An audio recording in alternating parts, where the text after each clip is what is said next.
جائیں. جیسے ہی ناد علی کہا علی خیبر میں موجود ہو گئے اور موجود بھی ہوئے تو ہوتے ہوتے دلدل پر سوار ہو گئے. شاہ دلدل پر سوار ہوا. توجہ چاہتا ہوں. اب تاریخ کہتی ہے کہ دلدل کو ایڑ دی. ایڑ دینے کے بعد اب جو دلدل کو میدان خیبر میں دوڑایا تو تاریخ میں لکھا کہ خیبر کا بن کانپنے لگا. دو موقع ایسے ہیں اور دو بن ایسے ہیں, دو میدان ایسے ہیں کہ شہ سواروں کی دوڑ, شہ سواروں کے گھوڑے کے دوڑ سے بن کانپے. ایک خیبر کا بن, ایک کربلا کا بن. خیبر کے بن میں مولا علی نے گھوڑا دوڑایا تو خیبر کا بن کانپنے لگا, اور شہزادے قاسم نے 13 سال کی عمر میں گھوڑا دوڑایا تو کربلا کا بن کانپنے لگا. اسی کے پس منظر میں استاد قمر جلالوی نے 2 مصرے کہے. یہاں ولایتی بھی بیٹھے ہیں, کربلائی بھی بیٹھے ہیں, اہل علم بھی ہیں اور شیر فہم حضرات بھی ہیں. استاد قمر جلالوی نے قاسم کے اس شہ سواری کا ذکر 2 مصروں میں کیا کہ ایسے جانباز زمانے میں کہاں ملتے ہیں, ایسے جانباز زمانے میں کہاں ملتے ہیں. 13واں سال ہے اور 14 طبق ہلتے ہیں.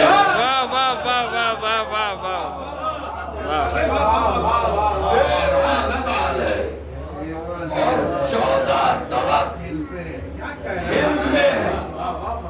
عزیزان محترم, علی چلے, بڑی شان سے چلے, اور تاریخ میں ملتا ہے کہ قلعہ خیبر سے پہلے بڑی کھائی تھی, 80 گز چوڑی, 80 گز گہری. ہوتی ہے کہ نہیں, خندق کھودی جاتی ہے کہ نہیں, قلعے سے پہلے مگرمچھ بھی چھوڑ دیے جاتے ہیں. ایسی بڑی کھائی تھی. تو اب امیر المومنین نے کہا دلدل کیا تو جست کرے گا, کیا تو جھمپ کرے گا؟ توجہ چاہتا ہوں, جست کرے گا. تو دلدل نے کہا مولا اشارہ تو کیجئے, اشارہ تو کیجئے, میں کیسے جست کروں گا؟ دلدل کی جست کو شہر ولا اور شہر عزا لکھنؤ کے خدائے سخن مرزا دبیر نے 2 مصروں میں کہا کہ پامال شش جہت ہو اگر حکم شاہ ہو. واہ واہ. شش جہت ہو اگر حکم شاہ ہو, مولا جدھر اشارہ کرے تے وہ راہ ہو. مولا جدھر اشارہ کرے تے وہ راہ ہو. کہ دلدل جست کر.